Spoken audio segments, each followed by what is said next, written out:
নমস্কার সবাইকে।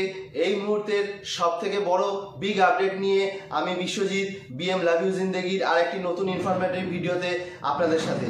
আপনারা সবাই জানেন আজকে 2025 সালের পশ্চিমবঙ্গ সরকারের রাজ্য বাজেট কিন্তু পেশ হতে চলেছে। হ্যাঁ, এটিই কিন্তু 2026 সালের বিধানসভার আগে একটা পূর্ণাঙ্গ বাজেট। তাই এই বাজেট নিয়ে কিন্তু সকলেরই প্রত্যাশা তুঙ্গে। রাজ্য সরকারি কর্মচারী এবং সাধারণ মা বোনেদের লক্ষ্মী ভাণ্ডার, এই দুইয়ের মধ্যে কিন্তু একটা কম্পিটিশন হবে, এটাই স্বাভাবিক ছিল।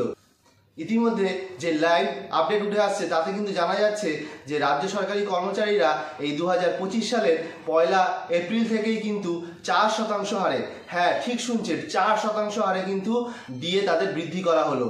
আগে তারা ডিএ পাচ্ছিলেন 14%, এইবারে কিন্তু রাজ্য বাজেটে 4% ডিএ বাড়িয়ে তাদের ডিএ পরিমাণ করা হলো 18%।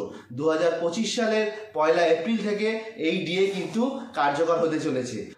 এর সাথে সাথেই আরেকটি গুরুত্বপূর্ণ আপডেট যা ইতিমধ্যেই উঠে আসছে, সেটি হলো যে বিধানসভা বাজেটে কিন্তু ডিএর পাশাপাশি লক্ষ্মী ভাণ্ডার নিয়েও মানুষের উত্তেজনা কিন্তু চরমে ছিল। কিন্তু এই মুহূর্তে লাইভ আপডেটে যেটা জানতে পাওয়া যাচ্ছে, লক্ষ্মী ভাণ্ডারের যে বরাদ্দ সেটা কিন্তু একেবারে অপরিবর্তিত রয়েছে।